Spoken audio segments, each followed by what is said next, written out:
Good morning, friends. I'm so happy to be back together with you another week running.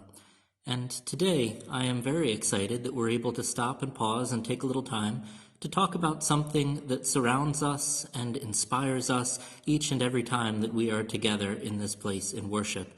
This is something that adds to the beauty and the awe of our space, and something that, whether we realize it or not, has taught us and reminded us about the treasures of our faith week in and week out. Today, we're going to stop and we're going to talk about stained glass windows. I know that many of us have come home at the end of the day and found comfort looking at our Good Shepherd window all lit up for the world to see, even in the dark. But stained glass was actually not created for those outside of the church. It was intended to benefit those who were inside the church, worshiping together. One of the wonderful things about stained glass is that it's difficult to see through. And so stained glass helps to let some light into the space while veiling some of the distractions that are going on in the outside world.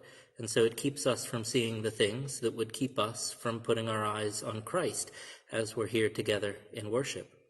Also, the stained glass acts to look a little bit different than many of the things that we see in the world throughout the rest of the week.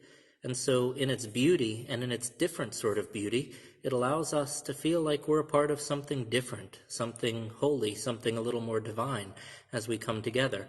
It helps to add to the beauty of the space as we worship that transports us out of the world during this time that we come together and sing praises to our glorious God. And also, if we think back to the early days of the church, we know that many people were not able to read. Often they didn't understand the language that things were being preached or proclaimed in church. And so the artwork that was around the church, particularly within the stained glass windows, often offered images that were at the core of our faith, and taught lessons and told of stories that were central to who we are as the people of God.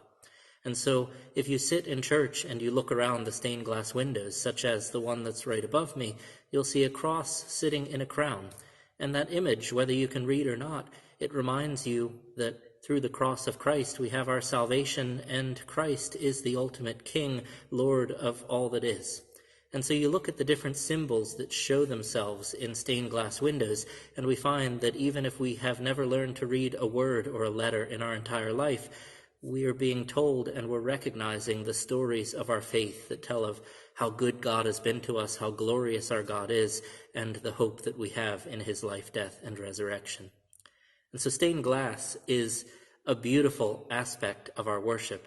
It helps to keep us from distractions that would pull our eyes off of God.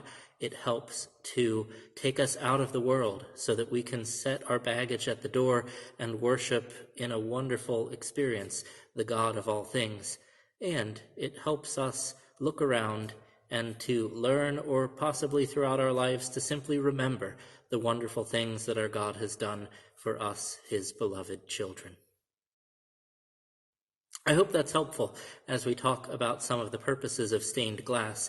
It is certainly beautiful to look at on the outside of a church, and yet its true riches and benefits are for us as we gather on the inside of our beloved church. God bless you, friends, and I look forward to seeing you again next week.